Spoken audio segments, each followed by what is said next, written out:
प्रणाम बेटा, कैसे हो?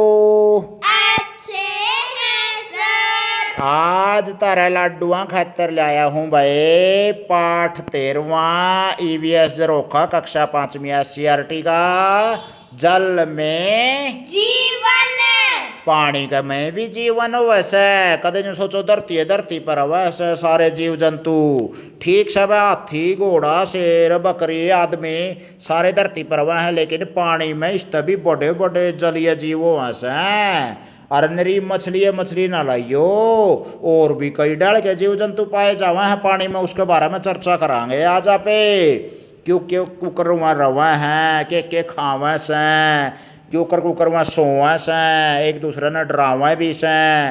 तो भाई इसके बारे में आप पूरी चर्चा करने जा रहे हैं आज। यो छोटा सा छोरा बैठा सा एक आदमी दो रहा है और यो भाई दूसरे राज्य में जा रहा है, उड़ा बिहार में भागलपुर में। तो भाई ओड़ा मामा का घर गया और ओड़ा के देखा, उसने देखी हो रहा है गंगा डॉल्फिन। गंगा डॉल्फिन यो अपना राष्ट्रीय जलीय जीव है प्यारे बच्चों। जो गंगा डॉल्फिन है, गंगा नदी में एक डॉल्फिन मछली पाई जाओ, एक तरह से जलीय जीव है, वो राष्ट्रीय जलीय जीव अपना। इस बार गर्मी की छुट्टियों में मैं अपनी नानी के घर बिहार में भागलपुर गया। एक दिन मैं सुबह सुबह अपने मामा जी के साथ नदी के घाट पर गया। वहां मौसम बहुत सुहावना था। सुबह की सुनहरी धूप ने नदी के पानी को भी सुनहरा कर दिया था। सुनहरा का मतलब होगा सोना वर्गा, और सवेरे सूरज लकड़ा है तो पीला पीला दिखाई दे, वह जो करे सोना होया करे से। तो पानी में सूरज की किरण पड़ी तो वो भी सुनहरा लगन लग गया। अचानक एक बड़ी मछली पानी से ऊपर उठी। मैं दूर खड़ा हैरानी से देखता रहा, तभी एक छोटी मछली भी दिखाई दी। मेरे मामा जी ने बताया कि यह गंगा डॉल्फिन है। मैं सोचने लगा यह इतना विशाल जीव इस मैले पानी में कैसे देखता होगा। मामा जी ने बताया स्वच्छ पानी में रहने वाली गंगा डॉल्फिन देख नहीं सकती, इसकी आंखों में लेंस नहीं होता। यह सीटी जैसी आवाज निकालती है जो किसी वस्तु से टकरा करे। जब वापस आती है तो उन तरंगों से यह वस्तु या शिकार को पहचान लेती है। तो प्यारे बालको, इसने दिखता को नहीं गंगा डॉल्फिन ने, या तो एक सीटी भर की आवाज मारे से और वह आवाज वापिस टकराए के उसते कोई चीज तर वापिस उसने सुना है नहीं, तब जाकर ना उसने बेरा पटा है हाँ शामी कोई शिकार से। सोचो और लिखो, जल में और कौन से जीव रहते हैं? मगरमच्छ, कछुआ, झींगा मछली, ऑक्टोपस, डॉल्फिन आदि जीव रहते हैं। अरे वाह, तो हमने तो जमा लारा ला दिया रैबले जीवों के बारे में जानो सो भाई। मैं तो मखाले मछली मछली नाम ले हो गए। ऐसा करो, अपने माता पिता या अध्यापक के साथ किसी तालाब या जोहड़ के पास जाओ। भाई गल्ला जाइयो कर क्या गल्ला है, कदे डूब जो खाम खा का पैर थलस के है ना जी, मैं तो मेरे दादाजी के साथ जाऊंगी। तालाब में पानी में और आसपास उगे पेड़ पौधों और जीव जंतुओं को देखो। भाई तुम्हें पानी की सतह पर क्या दिखाई देता है? सर जी, घास भी उगी थी और कई जमी हुई थी। कहीं जमी हुई घास, उगी हुई घास दिखाई देती है भाई। कीचड़ वगैरह भी होता है किनारों के ऊपर है। तालाब के आसपास कौन से जीव दिखाई देते हैं? सर जी, कछुआ, मगरमच्छ, केंचुआ, कछुआ, मगरमच्छ वगैरह भी बड़ी झीलों में आ जाते हैं कई बार। तो भाई पानी में किस प्रकार के पौधे दिखाई देते हैं? कमल, सिंघाड़ा आदि। कमल, सिंघाड़ा आदि ये पेड़ पौधे दिखाई देते हैं। छोटे पौधे ज़्यादा होते हैं भाई। बड़े बड़े पेड़ भी तालाबों के किनारे पर कई बार लगे रहते हैं, क्योंकि पानी में उनको अपने सिंचाई का पानी का पूरी सुविधा मिल जाती है। तो हरियाणा में घग्गर और यमुना नदियाँ बहती हैं। भारत के नक्शे में हरियाणा और बिहार राज्यों की स्थिति को अध्यापक साथी दिखावा भाई बच्चों को। तुम भी देखो भाई बड़को, जो भारत का नक्शा है उसमें बिहार की स्थिति देखो, कोसी नदी बहती है, और भागलपुर जिला देखो इसी तरह से, और अपना हरियाणा की घग्गर है, यमुना है, ये नदियों के बारे में नक्शे में पता करो, अच्छी तरह ज्ञान हो जाएगा आपको। देखो और कॉपी में लिखो। देखो और कॉपी में लिखो। देखो भाई ना, एक तो यू डंक ठहरा भाई पूरा बड़ा बिल्कुल जमा। इसके ऊपर नु कवे से अकबे दारू का बोरा गेट दिया तो अपने आप को पागल कर लिया, अपने आप पे का डंक मारने लगे। जैसे 6 दिन यो सांस रोक सके से। और मादा बिच्छू होता है जो पैदा करते ही अपने बच्चों को स्वर्ग सिधार जाते हैं, मर जाते हैं। यानी कि मगरमच्छ दे रखिया है, मछली दे रखी है, मेंढक अपनी त्वचा से सांस ले हुआ है। जे बाहर मौसम में गर्मी हो नहीं तो गर्म कर लेगा अपनी त्वचा, ठंड हो तो ठंडा ही कर लेगा। झींगा मछली दे रखी है, कछुआ दे रखिया है भाई। कछुए की उम्र सबसे ज़्यादा लंबी बताई गई है और इसकी कठोर चमड़ी हो ऐसा है। जोंक दे रखी है जो खून चूस्या करे है डांगर पशुओं का। दरियाई घोड़ा है गुलाबी पसीना आवा है जिसने। ऑक्टोपस है भाई के 8 पैरों से एक तरह से। चित्रों को देख कर लिखना है, क्या सभी जीवों की बनावट एक जैसी होती है? नहीं जी, सभी जीवों की बनावट एक जैसी नहीं है। कौन से जीवों के शरीर पर फिन्स यानी कि पंख हैं? मछली के। और भाई किन जीवों के हाथ शरीर का पतला और लंबा है? बिच्छू, मगरमच्छ, जोंक, मछली। इनका शरीर पतला लंबा हुआ है भाई। और किन जीवों के हाथ और पैर हैं? बिच्छू, मेंढक, कछुआ, मगरमच्छ, झींगा, मछली। कौन से जीव पानी में तैर सकते हैं? मगरमच्छ, झींगा, मछली, कछुआ, ऑक्टोपस, डॉल्फिन, मेंढक आदि। और भाई कौन से जीव उड़ सकते हैं? सर जी कोई भी नहीं उड़ सकता। इनमें तो कोई उड़ नहीं सकता भाई। उड़ने लगा घाटा है को नहीं तोता मैना कबूतर चिड़िया आदि का। तो आगे कवा है, गंगा डॉल्फिन को देखकर मेरे मन में कई सवाल उठे। यह जीव पानी में क्या खाता होगा, कैसे सोता होगा? सांस लेने की आदत।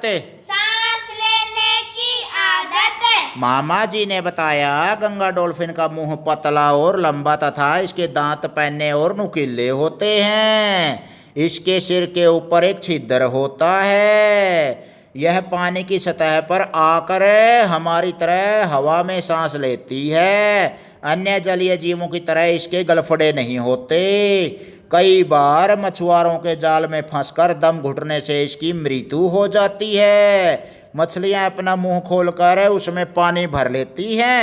पानी में घुली ऑक्सीजन को गलफड़ों द्वारा लेकर पानी बाहर निकाल देती है।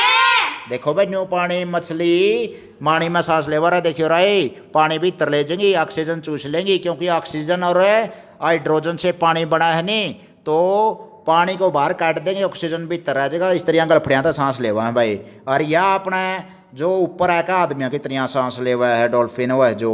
अब बताओ पानी में तैरती हुई मछलियाँ बार बार अपना मुंह क्यों खोलती हैं? क्योंकि वह बार बार सांस लेती है। पाठ में आए जीव जंतुओं के अतिरिक्त और कौन से जीव जंतु पानी के अंदर सांस लेते हैं? स्क्विड मछली, पॉट मछली, जाली मछली। कौन से जीव पानी की सतह से बाहर आकर सांस लेते हैं? सर जी सांप, मगरमच्छ, मेंढक, डॉल्फिन। डॉल्फिन भी है, बहुत बढ़िया भाई। तामे तो भाई जमा ज्ञान का बरोटा पड़े हो भाई। रिकेश कापड़ो यूट्यूब चैनल की डाल।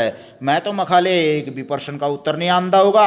और तो हमने तो जमा ढूंढे ठा रखे हैं, हर पेज पलटन के भी ढूंढे ठा रखे हैं। फुरट दिया काम था हमने तो जमा बस ले अगला पेज पर चलो थोड़े से पता करो। ले भाई बेरा पाड़ो भाई। भी देखिया गोताखोर पानी के अंदर सांस कैसे लेते हैं? गोताखोर अपने साथ ऑक्सीजन सिलेंडर ले जाते हैं और पाइप लगा लेते हैं। ऑक्सीजन का सिलेंडर ले जैसे और पाइप मुंह में ले लिया से और उस तक सांस लेते रहो ऑक्सीजन तय। मेंढक तो अपनी नम और चिकनी त्वचा से भी सांस ले लेता है, पर मगरमच्छ, घड़ियाल आदि पानी की सतह पर आकर ही सांस लेते हैं। जो घड़ियाल हो हर मगरमच्छ हुआ तो पानी की सतह पर कहना भाई अपना पानी तो बह सांस लेवा से। और भाई वो त्वचा चिकनी हुआ है उसकी नम हुआ है उसे तो सांस ले लिया है मेंढक है। और भाई ऐसा करो मैं एक पेपर प्लेट लो, ले ली भाई। हाँ जी। इसे चित्र के अनुसार काटो। इस तरह काट दिया भाई त्रिभुजाकार स्वरूप में। एक तरह से यू वृत्त खंड काट दिया इसका छोटा सा। काटे गए भाग को चित्र के अनुसार चिपकाओ। इस तरह चिपका देंगे पाछा भाई इसने काट कर। हाँ जी। अरे इसमें मनचाहा रंग भरो, बन गई मछली। ले भाई मछली बन गया अपने। इसका मुंह सा काट कर ना पाछा ला दो, या पाँख भी बन गई। अरे मुंह की भी शादी एक इसका ला दो आँख है, एक पर लगा सो जगह और तरिया दो भाई इसने अपने। किसके कैसे अंडे, किसके कैसे अंडे, कछुए के अंडा और बच्चा, कछुए का अंडा और बच्चा। मेंढक के अंडे और लार्वा, मेंढक के अंडे और लार्वा, मच्छर के अंडे और लार्वा। मच्छर के अंडे और लार्वा। देखो भाई कछुआ का अंडा में तो बच्चा लकड़न लग गया। यू भाई सांप सा लंबा लंबा सा छिपकली बरगा यू मेंढक का अंडा है, फिर लार्वा लकड़ा इसमें तो है। और यू मच्छर का हो गया भाई जो अपना पानी में जी होया कर रहे हैं, यह भी एक किस्म के लार्वा इस हैं। मेंढक मच्छर ओ जैसे जीव पानी की सतह पर अंडे देते हैं। मेंढक अपने अंडे तालाब के किनारे पर देते हैं जो अक्सर झाड़ियों के तिनकों से चिपक जाते हैं। मेंढक का लार्वा यानी कि टैडपोल कहते हैं जिसे पानी में तैरता है। कछुए और मगरमच्छ पानी से बाहर आकर जमीन में छोटा गड्ढा बनाकर अंडे देते हैं, उन्हें घास फूस से छुपा देते हैं। कुछ दिनों बाद अंडों से बच्चे निकलकर पानी में चले जाते हैं। मैं डॉल्फिन को मछली समझता था, लेकिन अब मुझे पता चला कि डॉल्फिन भी मनुष्य की तरह बच्चे पैदा करती है। यह एक बार में केवल एक बच्चा पैदा करती है। तो भाई यह डॉल्फिन वह तो बच्चे दे, बाकी मछलियाँ अंडे दिया करें से। इसी तरह मेंढक मच्छर और कछुए भी अंडे दिया करें से। भाई ऐसा करो, अपने आसपास घर में या छत पर किसी बर्तन या पुरानी चीज़ों को देखो, क्या इनमें पानी भरा है, क्या इनमें कीड़े दिखाई देते हैं। इन कीड़ों के चित्र दिए गए स्थान पर बना दोगे भाई नन्हे नन्हे तागिया मर गया करें जो कीड़े से। हाँ जी। और पानी में 3-4 दिन पानी पीने का भी हो, चाहे पंडा में जी हो जा रहे हैं कई बारी, या बर्तन का वैसे पानी हो तो उसमें जी हो जा जी आने के बोला कर रहे हैं। इसी तरह के कोई मच्छरा के या और वह भी अंडे में तो लकड़ा एक तरह से जीव बन जाए। फिर वहाँ गए बरसात के दिनों में खाली घड़ों, पुराने टायरों, कूलर आदि में पानी इकट्ठा होने से उनमें मच्छर पैदा होते हैं। इनसे मलेरिया, डेंगू जैसी बीमारियां हो सकती हैं, इसलिए इनमें पानी इकट्ठा नहीं होने देना चाहिए। सोचो और लिखो भाई, मच्छर या मेंढक के लार्वा का आकार किससे मिलता जुलता है? मछली के आकार जैसा है। मछली के आकार जैसा है। मेंढक और मच्छर के अलावा और कौन से जलीय जीव अंडे देते हैं? मगरमच्छ और मछली। ऐसा करो भाई, नीचे ये चित्र के क्रम को देखकर दिए गए खाली स्थान में मेंढक बनाओ। ले बस शुरू में एक अंडा सा छाप दिया, 2 इसका ला दो कान है और एक इसका मुंह सा लटका दो, 2 पैर ला दिए, 2 पैर और ला दिए, कूदन खातर तैयार हो रहा था। डाल छलांग मारेगा ये भी और खाली स्थान में इसने भर कहना रंग भर दो भाई, इसमें मेंढक तैयार हो गया भाई। टर टर बोल पड़ो रहे, ठीक से। हाँ जी। पानी में सैर। मेंढक के पिछले पंजों में झिल्ली होती है। यह अपने पिछली टांगों से पानी को धकेल कर आगे बढ़ता है। मछली पूंछ और फिंस की सहायता से तैरती है।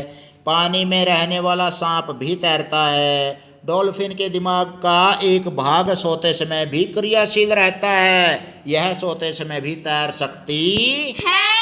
देखो भाई आश्चर्यजनक प्रश्न आ गया एक है, सोंदेव ने भी क्रियाशील दिमाग रखा है जो वह डॉल्फिन मछलियों से, और वह सोंदे सोंदे भी तैर सका है। एक दिमाग जगदार होगा हिस्सा तो उससे वह जागती भी रहा एक तरफ से और नींद भी काट लिया है, अपने खर्राटे भी मार लिए से। तो भाई मेंढक का झिल्ली हो से पछले पैरा दो रहा है, इसकी सहायता से यू पानी पीछे धकेल दे से और तैरने लग जाए पानी में। इसी तरह पता करो भाई, गोताखोर अपने हाथों और पैरों से झिल्लीदार दस्ताने क्यों पहनते हैं पैरों में, बताओ भाई। गोताखोर झिल्लीदार दस्तानों से पानी को पीछे आसानी से धकेल सकते हैं, आराम से तैर भी सकते हैं। झिल्लीदार होंगे तो पानी ज्यादा से ज्यादा पीछे धकेला जाओगा। नाव चलाने वाले चप्पू का प्रयोग क्यों करते हैं भाई? चप्पू का प्रयोग नौका चलाते हैं बता इससे पानी को पीछे धकेलते हैं। पानी को पीछे धकेलन खातर है उसका वो प्रयोग करें से। ऐसा करो भाई, अपने पैरों को थोड़ी देर तक पानी में रखो। पैरों की त्वचा में क्या बदलाव हुआ कॉपी में लिखो कि मैं बाडे से पड़ जाए हैं भाई।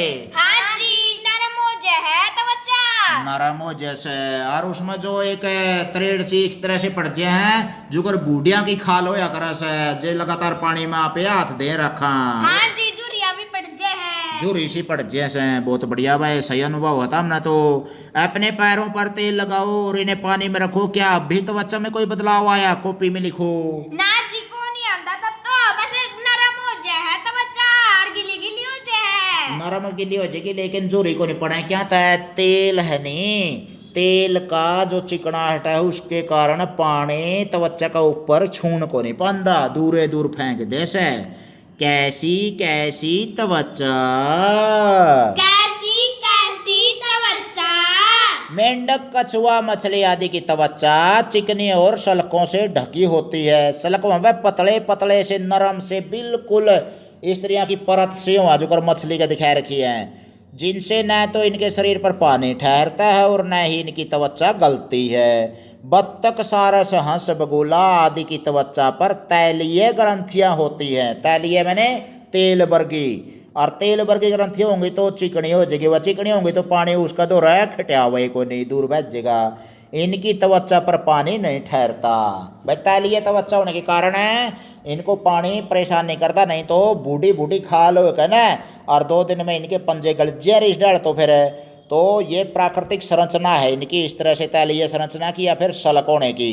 जैसे कछुए के ऊपर है कठोर भी हो ऐसा, सलक से भी हिमालय मछली के ऊपर भी नहीं हुए। और भाई मेंढक की त्वचा भी चिकनी हो ऐसे, नम हो ऐसे।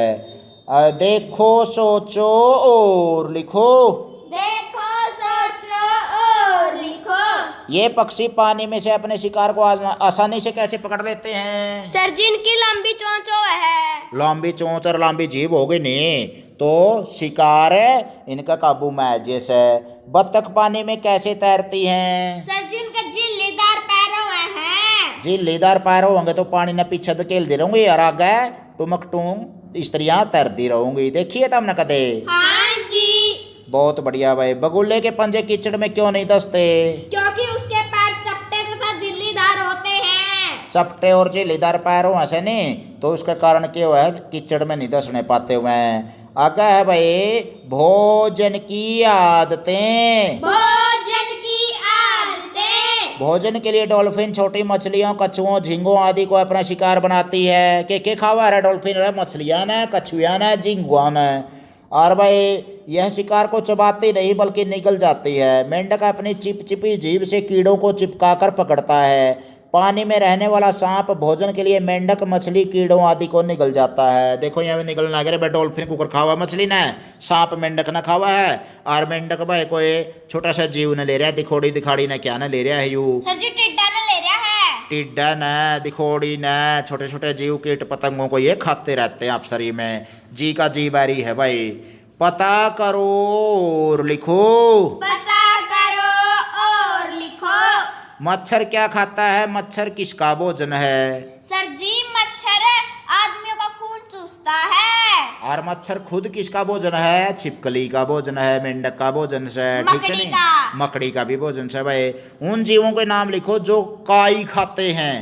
मछली, झींगा मछली। अच्छा भाई, वे जीव जो कीड़ों को खाते हैं। मेंढक, मकड़ी, कौवा, बाज, छिपकली।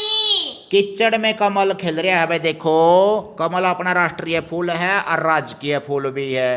राजकीय फूल में जो एक मतलब अपना कमल का भी है, साथ के साथ में उसके एक अशोक स्तंभ का भी निशान है। काई, शैवाल दे रखे भाई, ड्रीला, जलकुंभी, सिंगाड़ा दे रखा है।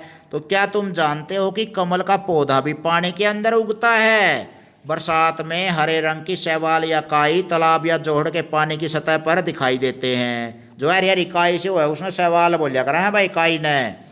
और शैवाल एक प्रकार का पौधा है, यह अपना भोजन सेवन बनाता है, यह भूमि की उपजाऊ शक्ति को बढ़ाता है। आई ड्रीला दे रखे, जलकुंभी, सिंगाड़ा दे रखे भाई, यार काई दे रखी है, कमल, ये पानी के पौधे हैं सारे। इनके पत्ते चिकने पतले पाओगे और यह कीचड़ में या पानी में पैदा हुए हैं। सर जी मैंने काई देख रखी है। देखी हकड़ियाँ जोड़ जाड़ में यार, यार इसी है भाई, बहुत बढ़िया परत से ऊपर जम जाए।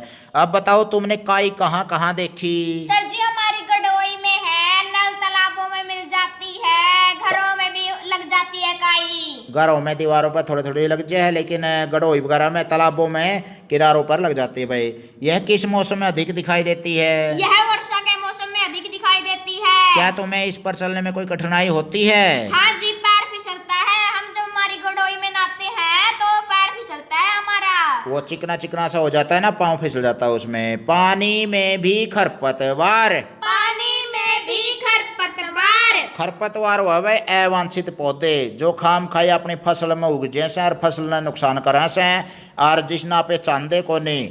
लेकिन वो अपने आप उगा है, उसमें अपना कोई खोट को नहीं होता।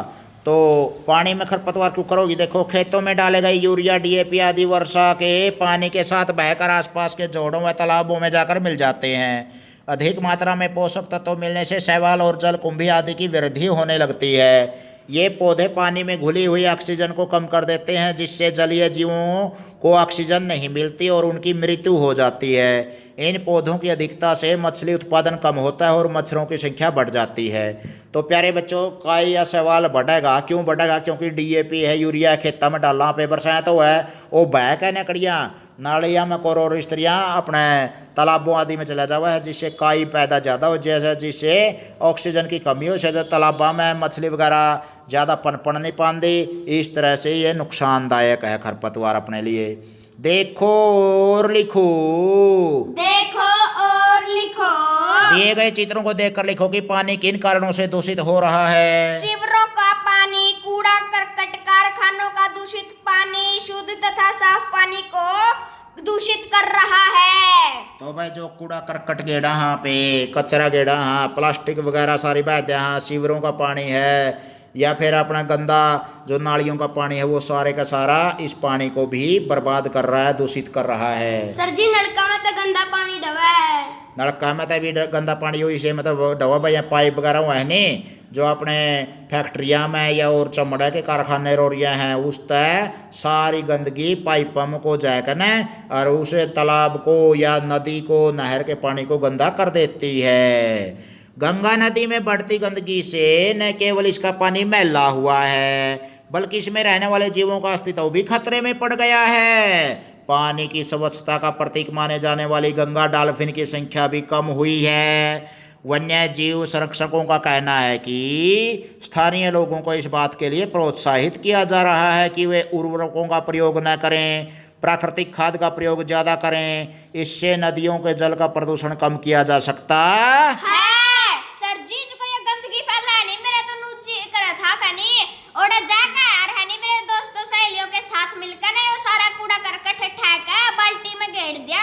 हाँ बेटा, बाल्टी में कड़ा कड़ा लगे भर जाएगी बाल्टी, तो गाड़ी की गाड़ी भर जाएंगी। ये तो अथास है, एक बाल्टी में आने को जो की चीज को नहीं आसमान जोगी। सर जी, फिर भी जितना हुआ उतना तो करा रे। बेटा जी तो करे, लेकिन अपना मतलब अपने जागरूकता फैलाने का अपना कर्तव्य है कि हर एक आदमी अपना कर्तव्य समझे, जागरूक हुआ है। इस तरह की प्लास्टिक की या इस तरह कांच या इस तरह की प्रदूषण की पॉलीथीन आदि की जो ये बाहर रखे हैं और जिसे पानी बहुत ज़्यादा गंदा होया पड़ा है, ये हर एक आदमी का कर्तव्य है, एक आदमी के बस की बात नहीं है। ये अपना देश बहुत बड़ा है, इस धरती के ऊपर अनेकों देश हैं और सारे के सारे आदमी ने लापरवाही करेंगे तो कड़े बाल्टी उठाएँ फिरेंगे यहाँ पे। तो हर एक आदमी अपनी जिम्मेवारी समझे, हर एक बच्चा अपनी जिम्मेवारी समझे, वह अच्छी तरह निस्तारण करे कूड़े कचरे का। जो प्लास्टिक है, कांच है, लोहा है, उसको अलग डब्बे में, या कच्चा जो भी है उसको अलग में। अगर जो है कोई गलने पिघलने वाला कचरा ना हो तो उसको गड्ढा खोद कर दाब दे, ताकि वो पानी में मिट्टी में ना मिले, उपजाऊपन नहीं घटे और जीव जंतुओं को कोई परेशानी ना हुए। ऐसा करो भाई, किसी ऐसे स्थान के बारे में अखबारों से जानकारी एकत्रित करो जहां उर्वरकों के प्रभाव से शैवाल की वृद्धि के कारण जलीय जीवों की मृत्यु हुई हो। अखबारों की कतरनें अपनी कॉपी में चिपकाओ। तो प्यारे बड़कों, कड़ियाँ इस तरह के डीएपी यूरिया आदि डालना है, उससे शैवाल बढ़ गए तो आप अखबार की कटिंग काट कर न प्रदूषण के बारे में वो अपनी कॉपी में चिपका सका। हाँ, कर लोगे भाई काम है। हाँ जी, यह भी जानो, यह भी जानो, जलीय जीवों की आहार श्रृंखला में डॉल्फिन का स्थान सबसे ऊपर है। इसे बचाने और संरक्षण के लिए भारत सरकार ने सन 2009 में इसे राष्ट्रीय जलीय जीव घोषित किया। बिहार के भागलपुर के सुल्तानगंज के कहल गांव तक 40 किलोमीटर के गंगा क्षेत्र में डॉल्फिन अभ्यारण्य बनाए गए हैं। तो 2009 में राष्ट्रीय जलीय जीव घोषित किया गया था भाई। आहार श्रृंखला में यह छोटे जीवा न खावा है, सब तो ऊपर यह है, इसको खुआने वाला कोई भी नहीं है। यानी कि 40 किलोमीटर का बिहार में जो भागलपुर के आसपास का एरिया है, वहाँ पर इसको अभ्यारण्य बनाकर संरक्षित किया गया है। कोई इसका शिकार नहीं करेगा। पता करो और लिखो, पता करो और लिखो। क्या दूषित पानी भूमिगत जल को भी खराब करता है? हाँ, करता है। यह धीरे धीरे नीचे चला जाता है और पानी को खराब कर देता है। तले का पानी भी बदल जाए वह कई बार धरती का नीचे का क्यों बदला हो, क्योंकि दूषित पानी नीचे चला जावा है, वो भी दूषित हो जैसे। बड़ों से पूछकर लिखो कि क्या उनके समय में भी पानी दूषित होता था, यदि नहीं तो क्यों।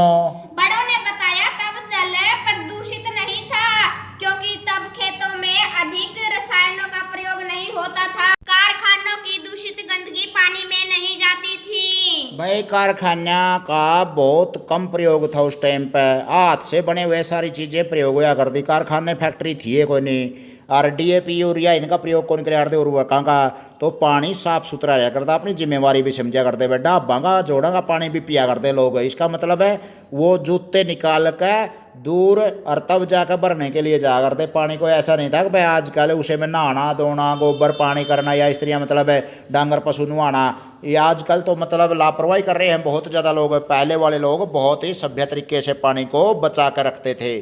वे पीने के पानी को साफ करने के लिए क्या तरीके अपनाते थे? सर जी पहले तो पानी ना उबाल लेंदे और फिर है नी 3-4 घंटे बाद जब वो ठंडा हो जाता नी जब पी लेंदे उसने। निथार का भी पिया करते, वह छान का भी पिया करते, उबाल का भी पिया करते, अलग अलग विधि हैं पानी को साफ करने की। सोचो और लिखो, तुमने पिछली कक्षा में दूषित जल से होने वाले जो रोगों है उसके बारे में पढ़ा था, उन रोगों के नाम लिखो भाई जो दूषित जलता हूँ ऐसे। टाइफाइड, पेट के कीड़े, मलेरिया, पेट दर्द, दस्त, हैजा, पीलिया। हैजा, पीलिया, काला पीलिया, टाइफाइड, ये सारे भाई पेट के कीड़े रो रहे दूषित जलता हुआ है। प्यारे बच्चों साफ पानी पिया करो, उबाल कर पिया करो। दस्त दुस्त लग जाए तो अपना नींबू पानी चीनी का घोल ले लो, और जिस तक पानी की कमी नहीं हो है, और पानी बहुत ही प्राकृतिक संसाधन है, वह बचा कर रखो इसको। यह अपन एक सीख लेनी चाहिए इस पाठ से। वह जलीय जीव जंतु खड़ा रहेंगे बेचारे, अगर पानी सिमट गया ख़त्म हो गया दूषित हो गया तो प्यारे बच्चों पानी का बहुत ज़्यादा संरक्षण अनिवार्य है। इसी में हमने अपने मतलब ज़िंदगी सृष्टि पूरी होती है इसी से, नहीं तो सृष्टि खत्म हो सकती है। पता करो लिखो भाई, क्या ये रोग पहले भी होते थे, यदि नहीं तो क्यों? ना जी पहले ऐसा नहीं होता था, क्योंकि पहले पानी दूषित नहीं था। पानी कम दूषित होया करता तो इसे रोग भी कम होया करते भाई। पहला तो यहाँ कत्त काली रो रे चपेट में आगे तो आगे, नहीं तो निरोगे लोग रहा करते भाई। 100 साल की उम्र जिया करते, ठाडू बिल्कुल जमा टींड के चार खै खै न चटनी खै खै न जिंदगी काटी होड़ी उनकी। और भाई आजकल तो जितना विज्ञान ने तरक्की कर ली है उतना ही ज़्यादा रोग बढ़े हैं, मतलब एक तरह से। आगे है भाई, क्या सभी जीवों और पौधों के लिए स्वच्छ पानी अति आवश्यक है? हाँ जी अति आवश्यक है भाई। अगर स्वच्छ पानी नहीं मिलेगा तो वह पौधे पोषक तत्वों को ग्रहण नहीं कर सकेंगे, और इससे वो आध उम्र में ही मर जाएंगे, यानी कि सिकुड़ जाएंगे, मुरझा जाएंगे। सिंघाड़े की खेती। सिंघाड़े की खेती। सिंघाड़े पानी में उगने वाली एक बेल से पैदा होते हैं। बेलों को पानी की कीचड़ में रोपा जाता है। सिंघाड़े बोने से पहले फिटकरी डालकर पानी को साफ किया जाता है ताकि अशुद्धियां जमकर नीचे बैठ जाएं। पानी साफ होने पर बेलों को आसानी से रोपा जाता है। कीचड़ वाले पानी में इसकी जड़ें दूर दूर तक फैलती है। अक्टूबर नवंबर में इसकी पैदावार होती है। इन दिनों सिंघाड़े की खेती करने वाले लोग अक्सर अपनी कमर पर हवा से भरी रबड़ की ट्यूब बांधकर पानी में खड़े रहकर सिंघाड़े तोड़ते हैं। वह हवा की ट्यूब क्यों बांधे भाई? ताकि वह नीचे डूब नहीं जावे। हवा ऊपर ऊपर तराए रखे उनको, चलने में आसानी होती है ट्यूब बांध लेंगे तो, नहीं तो चलने में दिक्कत होगी, डूबने का भी खतरा रहेगा। सिंघाड़े की बेल से प्राप्त होने वाला फल सिंघाड़ा तथा कमल से मिलने वाला कमल ककड़ी स्टार्च के अच्छे स्रोत हैं। यानी कि स्टार्च मिला है बनता है एक तरह से आपे शर्करा स्टार्च जो आपे अंदर शरीर में ले जाए हाँ भोजन के रूप में, स्टार्च के अच्छे स्रोत हैं भाई। ये दोनों चीज़ें, एक तो कमल ककड़ी और एक है सिंघाड़ा। और यह सिंघाड़ा की खेती का ये चित्र भी दिखा रखा है भाई। आप बताओ भाई, तुम सिंघाड़ा किस मौसम में खाते हो? सर्दियों में खाते हैं जी। अक्टूबर में जो इसकी खेती हो गई तो सर्दियों में हम इसको खाएंगे। पता करो लिखो, सिंघाड़े के आटे से प्राय कौन कौन सी चीजें बनाई जाती हैं? हलवा, पकोड़े और रोटी। हा हलवा याद है यार, बना के लिया तेरे खतर भी। हाँ जी। देखो कर जीप डंक मारे से बनावांगे बेटा। अच्छी तरह यू पाठ पढ़ो, सांझा ना रात ना सपना में आऊंगा, एक एक कटोरा और एक एक बेला भर के लियाऊंगा। चिंता ना करो, सारे मिल के खावांगे ताता ताता हलवा। सर जी मामे आप खतर बनवा लियावांगे। बनवा लिया ये भी फिर ठीक है भाई, बढ़िया। मेरा भी गला सीख जगह कितनी बार होगी भोंकदा ना कि मैं तो फलदा पड़ा मेरा भी भाई। जो ये फोन फान में सुना है ताता ताता हलवा फोन में गेट दियो, मैं स्क्रीन चाट लूँगा, मीठा लगेगा और तामे खा लियो भाई। यह भी जानो नीली क्रांति जलीय जीवों, मछली, झींगा आदि के अधिक उत्पादन से संबंधित है। तो नीली क्रांति का मतलब हो गया प्यारे बच्चों, एक आंदोलन सा चल लिया हरित क्रांति के लिए, फसल वगैरह जैसे उगाया करते तो हरित क्रांति क्या करते। इसी तरह पीली क्रांति अपने तिलहन वगैरह के लिए मशहूर होगी। नीली क्रांति अपने जलीय जीव जैसे मछली, झींगा मछली आदि के लिए ज़्यादा से ज़्यादा उत्पादन के लिए मशहूर होगी, आंदोलन सा एक है। अचानक छपा की आवाज़ सुनकर मेरा ध्यान पानी की तरफ गया। मैंने देखा कि डॉल्फिन पानी में वापस जा चुकी थी। मैं मन में बस एक ही बात सोच रहा था कि जल में बसी इस अनोखी दुनिया को कैसे बचाया जाए ताकि मेरी तरह अन्य बच्चे भी डॉल्फिन को देख सके। तो वह अगली पीढ़ी क्यों कर देखा है इसने, आगे जितनी भी बालक बच्चे पैदा होंगे वह क्यों कर न्यू देखेंगे भाई डॉल्फिन भी कोई चीज़ है। नहीं तो यह नष्ट होने जा रही हैं क्योंकि दूषित पानी हो गए, शिकार करने हो गए इनके, तो इस तरह से तो यह खत्म हो जाएंगी। फिर देखो और लिखो भाई, पानी से अनेक व्यवसाय भी जुड़े हुए हैं जैसे मछली पालन, झींगा पालन, पानी से जुड़े खेल आदि।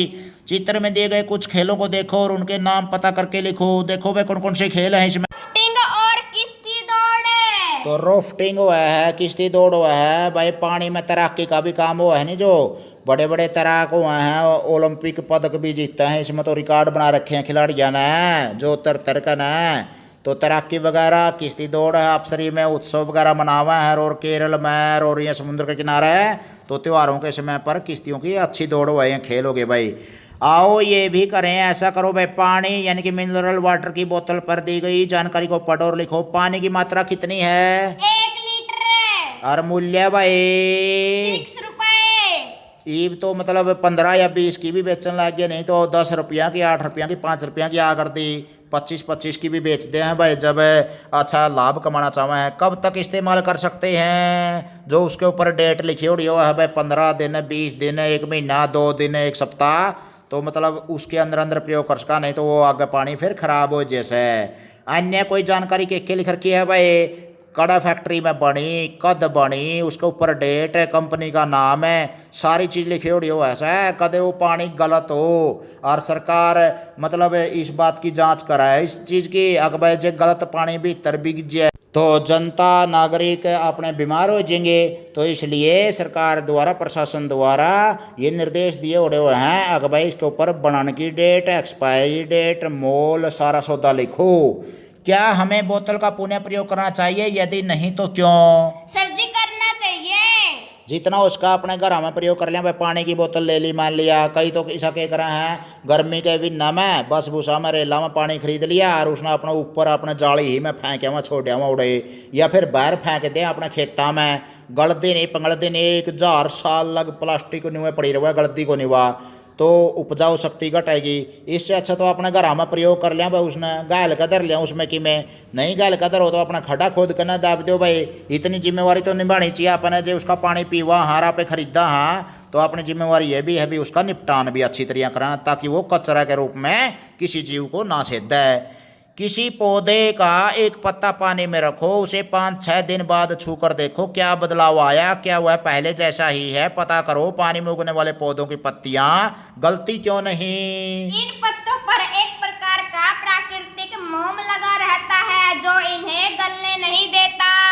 एक मोम सा लगा रहा है प्राकृतिक रूप से भाई, जो ये जलीय पौधे हुए हैं इनकी पत्तियां पे, और आप 5 या 6 दिन उस पत्ते को रख देंगे वैसे किसी भी पत्ते को, तो उसके ऊपर या तो एक चिकनाई सी आ जाएगी या फिर वो गलकर ना खराब हो जाएगा, क्योंकि वो एकदम अपने आप को पानी के अनुसार नहीं डाल पाता। और सिंगाड़ा है, काई है, कमल है, ये अपने आप को प्राकृतिक रूप से पानी के अनुसार डाल ले हैं, इस प्रकार से उनके पत्तियों के ऊपर चिकनाई सी है, जैसे एक तैलीय पत्ते हो जाए किस्म के वह।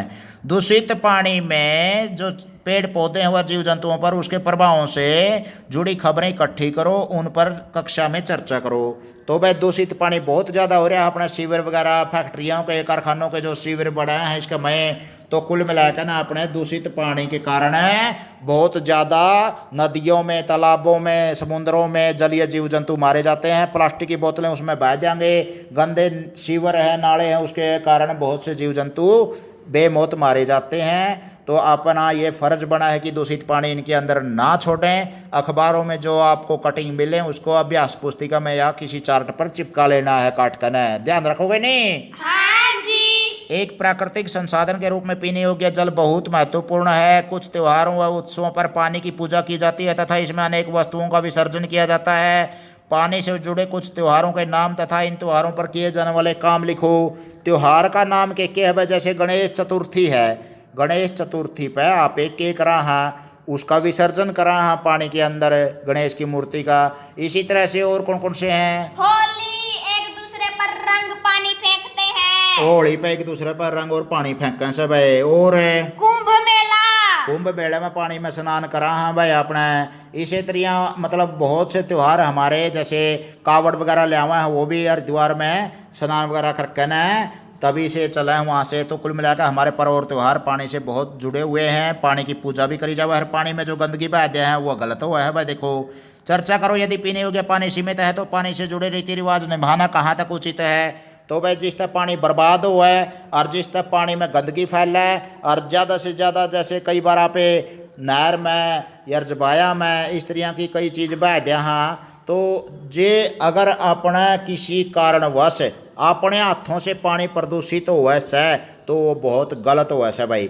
और इस तरह के रीति रिवाज परंपराएं जरूरी नहीं है निभाना, क्योंकि पानी स्वस्थ स्वच्छ रहना जरूरी है। रीति रिवाज अगर पुराने पड़ गए हैं तो उनसे हमें जुड़े रहने की कोई ज़रूरत नहीं होती, क्योंकि सीमित पानी हो असर उसे ना पे दूषित करके बैठ जा तो भाई ठीक नहीं है। तो प्यारे बच्चों, ये पाठ था अपना जल में जीवन, और इसके बारे में बहुत अच्छा ज्ञान प्राप्त कराया आपने। अच्छा लगा बिल्कुल। यहाँ रिकेश कापड़ो यूट्यूब चैनल पर भाई गेड़ा मारियो, पहली से लेकर 5वीं तक का सारा सिलेबस ठेठ हरियाणवी में। तारा नवोदय और सैनिक स्कूल की तैयारी करनी हो तो हमने, या फिर आगे भविष्य में कोई टेस्ट देना है, या फिर हिंदी व्याकरण, पहाड़े, वर्ब की फॉर्म, इंग्लिश के वर्ड मीनिंग्स बहुत हज़ारों की संख्या में हैं, भूगोल, भारत का नक्शा कैसे बनावा, भारत के राज्य सीखने हैं, या कुछ और बहुत सा सामान्य ज्ञान का बरोटा है भाई। प्रश्नोत्तर का रूप में, ऑडियो का रूप में बहुत ज़्यादा आपको मिलेगा मसाला। गेड़ा मारते रहा करो, आगे जरूर बैठ दे करो। लाइक शेयर सब्सक्राइब जरूर करें, अपने साथियों को बतावें। शिक्षक और अभिभावक ज़्यादा से ज़्यादा जुड़ने लग रहे हैं हज़ारों की संख्या में। मेरा भी हौसला बढ़ गया भाई। तो हरियाणवी में एक चैनल हरियाणा का एकमात्र है जिसमें सारा प्राथमिक सिलेबस मिलेगा अपने घर पर बच्चों के लिए। और भाई ज़्यादा से ज़्यादा अपने बच्चों को जोड़ोगे, मेरा हौसला और बढ़ाओगे, ऐसी आशा है। गोल का पीजो ज्ञान का बरोटा रिकेश कापड़ो यूट्यूब चैनल। फिर गेड़ा मारेंगे तो ये बोलो बच्चों, जय हिंद।